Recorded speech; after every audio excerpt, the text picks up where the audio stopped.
नमस्कार। प्रस्तुत है रविंद्रनाथ टैगोर की सर्वश्रेष्ठ कहानियों में से एक, अनाथ। दोस्तों, अगर आपको मेरे चैनल के कंटेंट अच्छे लगते हो तो मैं आपसे अनुरोध करूंगी कि मेरे चैनल को ज़रूर सब्सक्राइब करें और साथ ही साथ बेल आइकन भी प्रेस करें ताकि मेरे द्वारा अपलोड की हुई कहानियाँ सबसे पहले आप तक पहुँचे। धन्यवाद। तो आइए सुनते हैं अनाथ। गांव की किसी एक अभागिन के अत्याचारी पति के तिरस्कृत कर्मों की पूरी व्याख्यान करने के बाद पड़ोसी तारामती ने अपनी राय संक्षेप में प्रकट करते हुए, आग लगे ऐसे पति के मुंह में। सुनकर जयगोपाल बाबू की पत्नी शशिकला को बहुत बुरा लगा और ठेस भी पहुंची। उसने जबान से तो कुछ नहीं कहा, पर अंदर ही अंदर सोचने लगी कि पति जाति के मुंह में सिगरेट और सिगार की आग के सिवाय और किसी तरह का आग लगाना या कल्पना करना कम से कम नारी जाति के लिए कभी भी किसी भी अवस्था में शोभा नहीं देता। शशिकला को गुमसुम बैठा देखकर कठोर हृदय तारामती का उत्साह दुगुना हो गया। वह बोली, ऐसे खसम से तो जन्म जन्म की रांड भली, और चटपट वहां से उठकर चल दी। उसके जाते ही बैठक समाप्त हो गई। शशिकला गंभीर हो गई। वह सोचने लगी, पति की ओर से किसी दोष की वह कल्पना भी नहीं कर सकती थी जिससे उनके प्रति ऐसा कठोर भाव जागृत हो जाए। विचारते विचारते उसके कोमल हृदय का सारा प्रतिफल अपने प्रवासी पति की ओर उच्छ्वासित होकर दौड़ने लगा। जहां उसके पति शयन किया करते थे, उस स्थान पर वह दोनों बाहें फैलाकर औंधी पड़ी रही। बारंबार तकिए को छाती से लगाकर चूमने लगी। तकिए में पति के सिर के तेल की सुगंध को वह महसूस करने लगी और फिर द्वार बंद करके बक्स में से पति का एक पुराना चित्र और स्मृति पत्र निकालकर बैठ गई। उस दिन की निस्तब्ध दोपहरी उसकी इसी प्रकार कमरे में एकांत चिंता, पुरानी स्मृति और व्यथा की आंसुओं में बीत गई। शशिकला और जयगोपाल बाबू का दाम्पत्य जीवन कोई नया हो सो बात नहीं। बचपन में ही इनकी शादी हो गई थी और इस दौरान कई बाल बच्चे भी हो चुके थे। दोनों ने बहुत दिनों तक एक साथ रहकर साधारण रूप में दिन काटे थे। किसी भी ओर से इन दोनों के अपरिमित स्नेह को देखने कभी भी कोई नहीं आया। लगभग 16 वर्ष की एक लंबी अवधि बिताने के बाद उसके पति को महज काम धाम ढूंढने के लिए अचानक परदेश जाना पड़ा और विच्छेद ने शशि के मन में एक प्रकार का प्रेम का तूफान खड़ा कर दिया। विरह बंधन में जितनी खिंचाई होने लगी, कोमल हृदय की फांसी उतनी ही कड़ी होने लगी। इस ढीली अवस्था में जब उसका अस्तित्व भी मालूम नहीं पड़ा, तब उसकी पीड़ा अंदर से टीसे मारने लगी। इसी से इतने दिनों बाद, इतनी आयु में बच्चों की मां बनकर शशिकला आज वसंत की दोपहरिया में निर्जन घर में विरह शैया पर पड़ी नववधू का सा सुख स्वप्न देखने लगी। जो स्नेह अज्ञात रूप से जीवन के आगे से बहा चला गया है, सहसा आज उसी के भीतर जाकर मन ही मन बहाव से विपरीत तैरकर पीछे की ओर पहुंचकर बहुत दूर जाना चाहती है, जहां स्वर्णपुरी में कुंज वनों की भरमार है और स्नेह की उन्माद की अवस्था है। किंतु उस अतीत के स्वर्णिम सुख में पहुंचने का अब उपाय क्या है? फिर स्थान कहाँ है? सोचने लगी। अब की बार जो वो पति के पास जाएगी, तब जीवन की इन शेष घड़ियों को और वसंत की आभा को निष्फल नहीं होने देगी। कितने ही दिवस, कितनी ही बार उसने छोटी मोटी बातों पर विवाद करके, इतना ही नहीं, उन बातों पर कलह कर कर के पति को परेशान कर डाला है। आज अतृप्त मन ने भी एकांत इच्छा से संकल्प किया कि भविष्य में कदापि संघर्ष न करेगी, कभी भी उनकी इच्छा के विरुद्ध न चलेगी, उनकी आज्ञा को पूरी तरह पालेगी, सब काम उनकी तबीयत के अनुसार किया करेगी। स्नेह युक्त विनम्र हृदय से अपने पति का भला बुरा व्यवहार सब चुपचाप सह लिया करेगी, कारण पति ही सर्वस्व है, पति प्रियतम है, पति देवता है। बहुत दिनों तक शशिकला अपने माता पिता की एकमात्र लाडली बेटी रही। उन दिनों जयगोपाल बाबू वास्तव में मामूली नौकरी किया करते थे। भविष्य के लिए उसे किसी प्रकार की चिंता न थी। गांव में जाकर पूर्ण वैभव के साथ रहने के लिए उसके ससुर के पास पर्याप्त मात्रा में चल अचल संपत्ति थी। इसी बीच बिल्कुल ही असमय में शशिकला के वृद्ध पिता काली प्रसन्न के यहाँ पुत्र ने जन्म लिया। सत्य कहने में क्या, भाई के इस जन्म से शशिकला को बहुत दुख हुआ और जयगोपाल बापू भी इस नन्हे साले को पाकर विशेष प्रसन्न न हुए। अधिक आयु में बच्चा होने के कारण उस पर माता पिता के लाड़ प्यार का कोई ठिकाना ही न रहा। उस नवजात छोटे दूध पीते निद्रातुर साले ने अपनी अज्ञानता में न जाने कैसे अपने कोमल हाथों की छोटी छोटी मुट्ठियों में जयगोपाल बाबू की सारी आशाएं पीस कर जब चकनाचूर कर दी, तब वह आसाम के किसी छोटे बगीचे में नौकरी करने के लिए चल दिए। सबने कहा सुना कि पास में ही कहीं छोटा मोटा काम धंधा खोज करके यहीं रहो तो अच्छा हो, किंतु चाहे गुस्से के कारण हो या गैरों की नौकरी करने में शीघ्र ही अमीर बन जाने की धुन से हो, उसने किसी की बात पर ध्यान न दिया। शशि को बच्चों के साथ उसके मायके में छोड़कर वह आसाम चला गया। विवाह के उपरांत इस दंपत्ति में यह पहला विच्छेद था। पति के चले जाने से शशि को दूध मुहे भाई पर बड़ा क्रोध आया। जो मन की पीड़ा को स्पष्ट रूप से नहीं कह सकता, उसी को क्रोध अधिक आता है। छोटा सा नवजात शिशु माँ के स्तनों को चूमता और आंख भींच कर निश्चिंतता से सोता, और उसकी बड़ी बहन अपने बच्चों के लिए गर्म दूध, ठंडा भात, स्कूल जाने की देरी इत्यादि कारणों से रात दिन रूठ कर मुंह फुलाई रहती थी और सारे परिवार को परेशान करती। थोड़े ही दिनों बाद माँ का स्वर्गवास हो गया। मरते समय माँ अपने गोद के बच्चे को लड़की के हाथों सौंप गई। अब तो बहुत ही शीघ्र मातृहीन शिशु ने अपनी कठोर हृदय दीदी का हृदय जीत लिया। हा हा ही करता हुआ वह शिशु जब अपनी दीदी के ऊपर जा पड़ता और अपने बिना दांत के छोटे से मुख में उसका मुंह, नाक, कान सब कुछ ले लेना चाहता, अपनी छोटी सी मुट्ठी में उसका जूड़ा पकड़कर जब खींचता और किसी भी कीमत पर हाथों में आई हुई वस्तु को छोड़ने को तैयार न होता। दिवाकर के उदय होने के पहले ही उठकर जब वह गिरता पड़ता हुआ अपनी दीदी को कोमल स्पर्श से पुलकित करता, किलकारियां मार मार कर शोर मचाना आरंभ कर देता, और जब वह क्रमशः दीदी दीदी पुकार कर बारंबार उसका ध्यान बांटने लगा, तब शशि से स्थिर न रहा गया। उसने उस छोटे से स्वतंत्र प्रेमी अत्याचारी के आगे पूरे तौर पर आत्मसमर्पण कर दिया। बच्चे की मां नहीं थी, शायद इसी से उस पर उसकी सुरक्षा का अधिक भार आ पड़ा था। शिशु का नामांकरण हुआ। उसका नाम रखा गया नीलमणि। जब वह 2 वर्ष का हुआ तब उसके पिता असाध्य रोग के रोगी हो गए। बहुत ही शीघ्र चले आने के लिए जयगोपाल बाबू को लिखा गया। जयगोपाल बाबू जब मुश्किल से उस सूचना को पाकर ससुराल पहुंचे, तब ससुर काली प्रसन्न मौत की घड़ियां गिन रहे थे। मरने के पूर्व काली प्रसन्न ने अपने एकमात्र नाबालिग पुत्र नीलमणि का सारा भार दामाद जयगोपाल बाबू पर छोड़ दिया और अपनी अचल संपत्ति का 1/4 भाग अपनी बेटी शशिकला के नाम कर दिया। इसलिए चल अचल संपत्ति की सुरक्षा के लिए जयगोपाल बाबू को आसाम की नौकरी छोड़कर ससुराल चले आना पड़ा। बहुत दिनों उपरांत पति पत्नी का मिलन हुआ। किसी जड़ पदार्थ के टूट जाने पर उनके जोड़ों को मिलाकर किसी प्रकार से उसे जोड़ा जा सकता है, किंतु 2 मानवीय हृदयों को विरह की लंबी अवधि बीत जाने पर ठीक पहले जैसा जोड़ नहीं मिलता। कारण हृदय सजीव पदार्थ है, क्षणों में उसकी परिणति होती है और क्षण में ही परिवर्तन। इस नए मिलन पर शशि के मन में अब की बार नए ही भावों का श्री गणेश हुआ, मानो अपने पति से उसका पुनः विवाह हुआ हो।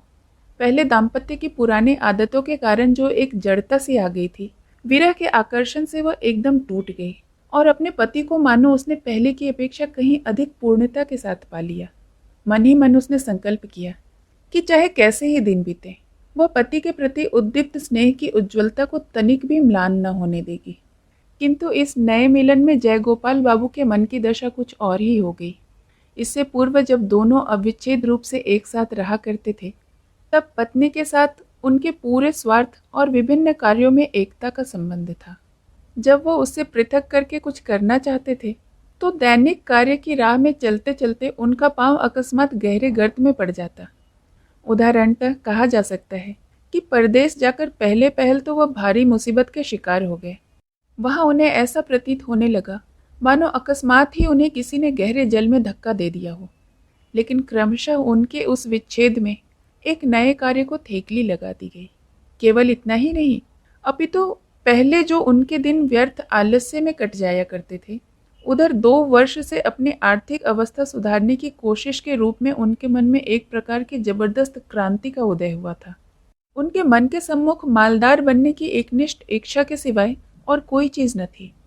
इस नए उन्माद की तीव्रता के आगे पिछला जीवन उनको बिल्कुल सारहीन सा दृष्टिगत होने लगा। नारी जाति की प्रकृति में खास परिवर्तन जो लाता है वह है स्नेह, और पुरुष जाति की प्रकृति में कोई खास परिवर्तन होता है तो उसकी जड़ में रहती है कोई न कोई दुष्ट प्रवृत्ति। जयगोपाल बाबू 2 वर्ष पश्चात आकर पत्नी से मिले तो उन्हें हूबहू पहली सी पत्नी नहीं मिली। उनकी पत्नी शशि के जीवन में उनके नवजात साले ने एक नई ही परिधि स्थित कर दी थी, जो पहले से कहीं अधिक विस्तृत और संकीर्णता से कोसों दूर थी। शशि के मन के इस भाव से वह बिल्कुल ही अनभिज्ञ थे और न इससे उनका कोई मेल ही बैठता था। शशि अपने इस नवजात शिशु के स्नेह में से पति को भाग देने का बहुत प्रयत्न करती, पर उसमें इसे सफलता मिली या नहीं मिली, कहना कठिन है। शशि नीलमणि को गोद में उठाकर हंसती हुई पति के सामने आती और उनकी गोद में देने की चेष्टा करती, किंतु नीलमणि पूरी ताकत के साथ दीदी के गले से चिपट जाता और अपने संबंध की तनिक भी परवाह न करके दीदी के कंधे से मुंह छिपाने का प्रयत्न करता। शशि की इच्छा थी कि उसके इस छोटे से भाई को मन बहलाने की जितनी ही प्रकार की विद्या आती है, सब के सब बहनोई के सामने प्रकट हो जाए। लेकिन न तो बहनोई ने ही इस विषय में कोई आग्रह दिखाया और न ही साले ने ही कोई दिलचस्पी दिखाई। जयगोपाल बाबू की समझ में यह बिल्कुल न आया कि इस दुबले पतले चौड़े माथे वाले मनहूस सूरत काले कलूटे बच्चे में ऐसा कौन सा आकर्षण है जिसके लिए उस पर प्यार की इतनी फिजूल खर्ची की जा रही है। प्यार की सूक्ष्म से सूक्ष्म बातें भी नारी जाति चट से समझ जाती है। शशि तुरंत समझ गई कि जयगोपाल बाबू को नीलमणि के प्रति कोई खास रुचि नहीं है और वह शायद मन से उसे चाहते भी नहीं। तब से वह अपने भाई को बड़ी सतर्कता से पति की दृष्टि से बचाकर रखने लगी। जहां तक हो सकता गोपाल की विराग दृष्टि उस पर नहीं पड़ने पाती थी और इस प्रकार वह बच्चा उस अकेली का एकमात्र स्नेह आधार बनकर रह गया। उसकी वह इस प्रकार से देखभाल करने लगी जैसे वह उसका बड़े यत्न से इकट्ठा किया वह गुप्त धन है। सभी जानते हैं कि स्नेह जितना ही गुप्त और जितना ही एकांत होता है, उतना ही तेज भी हुआ करता है। नीलमणि जब भी कभी रोता तो जयगोपाल बाबू को बहुत झुंझलाहट आती थी, अतः शशि झट से उसे अपनी छाती से लगाकर खूब प्यार कर कर के हंसाने का प्रयत्न करती। खासकर रात को उसके रोने से यदि पति के नींद उचटने की संभावना होती और पति यदि उस रोते हुए शिशु के प्रति हिंसात्मक भाव से क्रोध या घृणा जाहिर करता हुआ तीव्र स्वर में चिल्ला उठता, तब शशि मानो अपराधिनी सी संकुचित और अस्थिर हो जाती और उसी क्षण उसे गोदी में ले जाकर दूर जाकर प्यार के स्वर में कहती, सो जा मेरा राजा बाबू, सो जा। और वह सो जाता। बच्चों बच्चों में बहुधा किसी न किसी बात पर झगड़ा हो ही जाता है। शुरू शुरू में ऐसे अवसरों पर शशि अपने भाई का पक्ष लिया करती थी, कारण उसकी माँ नहीं है। जब न्यायाधीश के साथ साथ न्याय में भी अंतर आने लगा, तब हमेशा ही निर्दोष नीलमणि को ही कड़ा से कड़ा दंड भुगतना पड़ता। यह अन्याय शशि के हृदय में तीर के समान चुभ जाता और इसके लिए वह दंडित भाई को अलग ले जाकर उसे मिठाई देकर, खिलौने देकर, गाल चूमकर दिलासा देने का प्रयत्न किया करती। परिणाम यह देखने में आता है कि शशि नीलमणि को जितना ही अधिक चाहती है, जयगोपाल बाबू उतना ही उस पर जलते भुनते रहते हैं और वह जितना ही नीलमणि से घृणा करते हैं, गुस्सा करते हैं, शशि उतना ही उससे प्यार करती है। जयगोपाल बाबू उन इंसानों में से हैं जो कि अपनी पत्नी के साथ कठोर व्यवहार नहीं करते और शशि भी उन स्त्रियों में से है जो स्निग्ध स्नेह के साथ चुपचाप पति की बराबर सेवा किया करती है। किंतु अब अंदर ही अंदर नीलमणि को लेकर एक गुठली सी पकने लगी है जो उस दंपत्ति को व्यथा दे रही है। इस प्रकार के नीरव द्वंद्व के गोपनीय आघात प्रघात प्रकट संघर्ष की अपेक्षा कहीं अधिक कष्टदायक होता है। यह उन समवयस्कों से छिपाना कठिन है जो कि विवाहित दुनिया की सैर कर चुके हैं। नीलमणि के सारे देह में केवल सिर ही सबसे बड़ा था। देखने में ऐसा प्रतीत होता जैसे विधाता ने एक खोखले पतले बांस में फूंक मारकर ऊपर के हिस्से पर एक हंडिया बना दी है। डॉक्टर भी अक्सर भय प्रकट करते हुए कहते कि लड़का उस ढांचे के समान ही निकम्मा साबित हो सकता है। बहुत दिनों तक उसे बात करना और चलना नहीं आया। उसके उदासीन गंभीर चेहरे को देखकर ऐसा प्रतीत होता था कि उसके माता पिता अपनी वृद्धावस्था की सारी चिंताओं का भार इसी नन्हे से बच्चे के माथे पर लाद कर गए हैं। दीदी के यत्न और सेवा से नीलमणि ने अपने भय का समय पार करके 6ठे वर्ष में पदार्पण किया। कार्तिक में भैया दूज के दिन शशि ने नीलमणि को नए नए बढ़िया वस्त्र पहनाए, खूब साज धाज के साथ बाबू बनाया और उसके विशाल माथे पर टीका करने के लिए थाली सजाई। भैया को पटरे पर बिठाकर अंगूठे में रोली लगाकर टीका लगा ही रही थी कि इतने में पूर्वोक्त मुंहफट पड़ोसिन तारा आ पहुंची और आने के साथ ही बातों में शशि के साथ संघर्ष आरंभ कर दिया। वह कहने लगी, हाय हाय, छिपे छिपे भैया का सत्यानाश करके ठाट बाट से लोक दिखाऊ टीका करने का क्या फायदा? सुनकर शशि पर एक साथ आश्चर्य, क्रोध और वेदना की दामनी सी टूट पड़ी। अंत में उसे सुनना पड़ा कि वे दोनों औरत मर्द मिलकर सलाह करके नाबालिग नीलमणि के अचल संपत्ति को मालगुजारी वसूली में नीलाम करवाकर पति के फुफेरे भाई के नाम खरीदने की साजिश कर रहे हैं। शशि ने सुनकर कोसना शुरू किया। जो लोग इतनी बड़ी झूठी बदनामी कर रहे हैं, भगवान करे उनकी जीभ में आग लग जाए। और अश्रु बहाती हुई सीधी वह पति के पास पहुंची तथा उनसे सारी बातें कह सुनाई। जयगोपाल बाबू ने कहा, आजकल के जमाने में किसी का भरोसा नहीं किया जा सकता। उपेंद्र मेरा सगा फुफेरा भाई है, उस पर सारी अचल संपत्ति का भार डालकर मैं निश्चिंत था। उसने कब मालगुजारी नहीं भरी और कब नीलामी में हसीलपुर खरीद लिया, मुझे तो कुछ पता ही नहीं लगा। शशि ने आश्चर्य से पूछा, तुम नालिश नहीं करोगे? जयगोपाल बाबू ने कहा, भाई के नाम नालिश कैसे करूं? और फिर नालिश करने से कुछ फल भी तो नहीं निकलेगा, गांठ से और रुपए पैसे की बर्बादी ही होगी। पति की बात पर भरोसा करना शशि का कर्तव्य है, किंतु वह किसी भी तरह इस बात पर भरोसा न कर सकी। फिर उसकी अपने सुख की घर गृहस्थी और स्नेह का दाम्पत्य जीवन सब कुछ सहसा भयानक रूप से उसके समक्ष आ खड़ा हुआ। जिस घर द्वार को वह अपना आश्रय समझ रही थी, अचानक देखा कि उसके लिए वह एक निष्ठुर फांसी बन गया है, जिसने चारों ओर से उन दोनों भाई बहनों को घेरे रखा है। वह अकेली अबला है, असहाय नीलमणि को कैसे बचाए, उसके कुछ समझ में नहीं आता। जैसे जैसे वह सोचने लगी, वैसे वैसे भय और घृणा से संकट में पड़े हुए अबोध भाई पर उसका प्यार बढ़ता ही गया। उसका हृदय ममता और आंखें अश्रुओं से भर आई।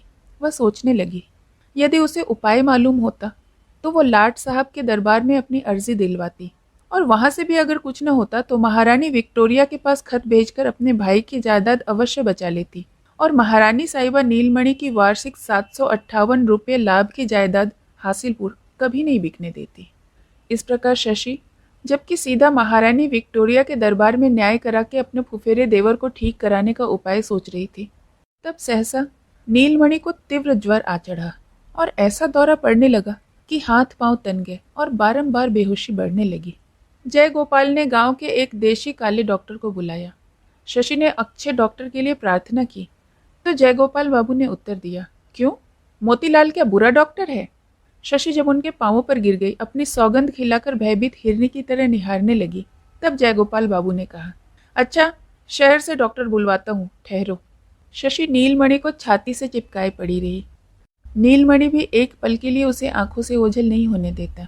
भय खाता कि उसे धोखा देकर दीदी कहीं चली न जाए, और इसीलिए वह सदा उससे चिपटा रहता।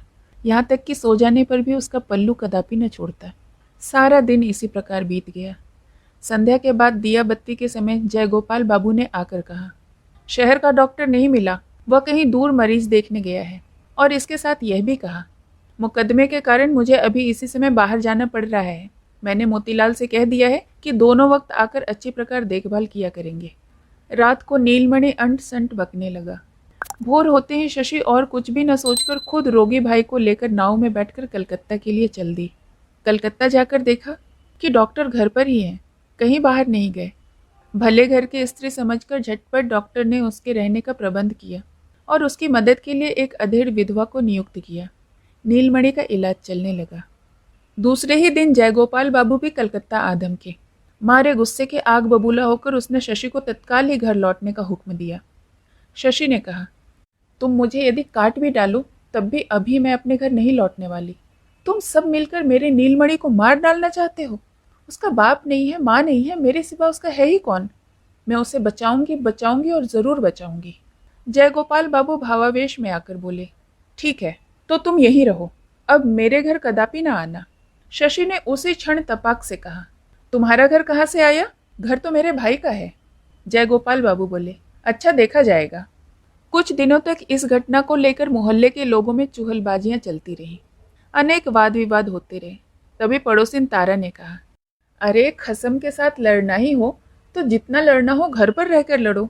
घर छोड़कर बाहर लड़ने झगड़ने की क्या जरूरत है? कुछ भी हो, आखिर है तो अपना ही घर वाला। हाथ में जो कुछ जमा पूंजी थी सब खर्च करके, आभूषण आदि जो कुछ थे सब बेचकर किसी प्रकार शशि ने अपने नाबालिग भाई को मौत के मुंह से निकाल लिया। और तब उसे पता लगा कि दुआर गांव में उन लोगों की जो बड़ी भारी खेती की जमीन थी और उस पर उनकी पक्की हवेली भी थी, जिसकी वार्षिक आय लगभग 1.5 सहस्त्र थी, वह भी जमींदार के साथ मिलकर जयगोपाल बाबू ने अपने नाम करा ली है। अब सारी अचल संपत्ति उसके पति की है, भाई का उसमें कुछ भी हक नहीं रहा। रोग से छुटकारा मिलने पर नीलमणि ने करुण स्वर में कहा, दीदी घर चलो। वहां अपने साथियों के साथ खेलने के लिए उसका जी मचल रहा था। इसी से प्रेरित होकर बार बार वह कहने लगा, दीदी अपने उसी घर में चलो ना। सुनकर शशि रोने लगी, बोली, हम लोगों का अब घर कहाँ है? लेकिन रोने से अब क्या फल मिलता? अब दीदी के सिवा इस दुनिया में उसके भाई का है ही कौन? यह सोचकर शशि ने आंखें पोंछ डाली और साहस बटोरकर डिप्टी मजिस्ट्रेट तारिणी बाबू के घर जाकर उसकी पत्नी की शरण ली। मैजिस्ट्रेट साहब जयगोपाल बाबू को भली भांति जानते थे। भले घर की बहू बेटी घर से निकलकर जमीन जायदाद के लिए पति से झगड़ना चाहती है, इस बात पे वे शशि पर गुस्सा हुए। उसे बातों से फुसलाए रखकर उसी समय उन्होंने जयगोपाल बाबू को पत्र लिखा। जयगोपाल बाबू साले सहित शशि को जबरदस्ती नाव पर बिठाकर घर लेकर गया। इस दंपत्ति का द्वितीय विच्छेद के बाद फिर द्वितीय मिलन हुआ। जन्म जन्म का साथ सृष्टिकर्ता का विधान जो ठहरा। बहुत दिनों बाद घर लौटकर पुराने साथियों को पाकर नीलमणि बहुत खुश हुआ और आनंद पूर्वक इधर उधर घूमने फिरने लगा। उसके निश्चिंत खुशी को देखकर भीतर ही भीतर शशि की छाती फटने लगती थी। शरद ऋतु आई। मैजिस्ट्रेट साहब गांवों में छानबीन करने दौरे पर निकले और शिकार करने के लिए जंगल से सटे हुए एक गांव में तंबू तान गए। गांव के मार्ग में साहब के साथ नीलमणि की भेंट हुई। उसके सभी साथी साहब को देखकर दूर हट गए। साहब निरीक्षण करते रहे। न जाने उससे साहब को कुछ दिलचस्पी हुई। उन्होंने उसे पास बुलाकर पूछा, तुम स्कूल में पढ़ते हो? बालक ने चुपचाप खड़े रहकर हाँ में सिर हिला दिया। साहब ने पुनः पूछा, कौन सी पुस्तक पढ़ते हो? नीलमणि पुस्तक शब्द का मतलब न समझ सका, अतः साहब की मुंह की ओर देखता रहा। घर पहुंचकर नीलमणि ने साहब के साथ अपने इस परिचय की बात खूब उत्साह के साथ दीदी को बताई। दोपहर को अचकन पजामा पगड़ी बांधकर जयगोपाल बाबू साहब का अभिवादन करने पहुंचे। साहब उस समय बाहर खुली छाया में कैंप मेज लगाए बैठे थे। सिपाही वगैरह की चारों तरफ धूम मची हुई थी। उन्होंने जयगोपाल बाबू को चौकी पर बैठाकर गांव का हालचाल पूछा। जयगोपाल बाबू सर्वसाधारण गांव वालों के सामने मन ही मन फूले नहीं समा रहे थे। उनके मन में बार बार यह विचार उठ रहे थे कि इस समय चक्रवर्ती और नंदी घराने का कोई आकर देख जाता तो कितना अच्छा होता। इतने में नीलमणि को साथ लिए अवगुंठ ताने एक स्त्री सीधी साहब के सामने आकर खड़ी हो गई। बोली, साहब आपके हाथ में मैं इस अनाथ भाई को सौंप रही हूँ, आप इसकी रक्षा कीजिए। साहब पूर्व परिचित गंभीर प्रकृति वाले बालक को देखकर और उसके साथ वाली स्त्री को भले घर की बेटी समझकर उसी क्षण उठकर खड़े हो गए और बोले, आप तंबू में आइए, मुझे जो कुछ कहना है वह यही कहूंगी। जयगोपाल बाबू का चेहरा फीका पड़ गया और घबराहट के मारे ऐसा हो गया मानो अंगारे पर अचानक उनका पांव पड़ गया हो। गांव के लोग तमाशा देखने के लिए खिसक खिसक कर पास आने की चेष्टा करने लगे। तभी साहब ने बेत उठाया तो सब भाग खड़े हुए। तब फिर शशिकला ने अपने अनाथ भाई का हाथ थामते हुए उस अनाथ बच्चे का सारा इतिहास शुरू से लेकर आखिरी तक कह सुनाया। जयगोपाल बाबू ने बीच बीच में रुकावट डालने की चेष्टा की, पर साहब ने गरजकर उसे जहां का तहां बिठा दिया और बेंत के संकेत से उसे चौकी से उठकर सामने खड़ा होने का हुक्म दिया। जयगोपाल शशि को मन ही मन कोसता हुआ सामने खड़ा रहा और नीलमणि अपनी दीदी से बिल्कुल चिपट कर मुंह बनाए चुपचाप खड़ा सुनता रहा। शशि की बात सुन लेने पर साहब ने जयगोपाल बाबू से कई प्रश्न पूछे और उनका उत्तर पाकर बहुत देर तक चुप रहकर शशि को संबोधित करके बोले, बेटी यह मामला मेरी कचहरी में नहीं चल सकता, पर तुम बेफिक्र रहो, इस विषय में मुझसे जो कुछ होगा करूंगा। तुम इस अनाथ भाई को लेकर बेधड़क अपने घर जा सकती हो। शशि ने कहा, साहब जब तक इस अनाथ को अपना मकान नहीं मिल जाता तब तक इसे लेकर घर जाने का साहस मैं नहीं कर सकती। अब यदि आप इसे अपने पास नहीं रखते तो और कोई भी इस अनाथ की रक्षा नहीं कर सकता। साहब ने पूछा, तुम कहाँ जाओगी? शशि ने उत्तर दिया, मैं अपने पति के घर लौट जाऊंगी, मेरी कुछ फिक्र नहीं। साहब मुस्कुराया और ताबीज बांधे और दुबले पतले गंभीर स्वभाव वाले काले रंग के उस दुखी अनाथ बालक को अपने पास रखने को तैयार हो गए। इसके उपरांत शशि जब विदा होने लगी तब बालक ने उसकी धोती का एक छोर पकड़ लिया। साहब ने कहा, बेटा तुम डरो मत, आओ मेरे पास आओ। अवगुंठन के भीतर अश्रुओं की झरना बहाते और पोंछते हुए अनाथ दीदी ने कहा, मेरा राजा भैया है ना, जा साहब के पास जा, तेरी दीदी तुझे फिर मिलेगी। अच्छा। इतना कहकर उसने नीलमणि को उठाकर छाती से लगा लिया और माथे पर पीठ पर हाथ फेरकर किसी प्रकार उसके पतले हाथों से अपनी धोती का छोर छुड़ाया और बड़ी तेजी से वहां से चल दी। साहब ने तुरंत ही बाएं हाथ से उस अनाथ बालक को रोक लिया और बालक दीदी दीदी चिल्लाता हुआ जोर जोर से रोने लगा। शशि ने एक बार मुड़कर दूर से अपना दाहिना हाथ उठाकर अपनी ओर से उसे चुप होने के लिए सांत्वना दी और अपने टूक टूक हृदय को लेकर और भी तेजी से आगे निकल गई। फिर बहुत दिनों बाद उस पुरानी हवेली में पति पत्नी का मिलन हुआ। सृष्टिकर्ता का विधान जो ठहरा, लेकिन यह मिलन अधिक दिनों तक न रह सका। कारण इसके कुछ ही दिन बाद एक दिन भोर होते ही गांव वालों ने सुना कि रात को जयगोपाल बाबू की स्त्री हैजे से मर गई और रात को ही उनका अंतिम संस्कार हो गया। विदा के समय शशि अपने अनाथ भाई को वचन देकर आई थी कि उसकी दीदी उससे फिर मिलेगी। पता नहीं उस वचन को वह निभा सकी अथवा नहीं। धन्यवाद।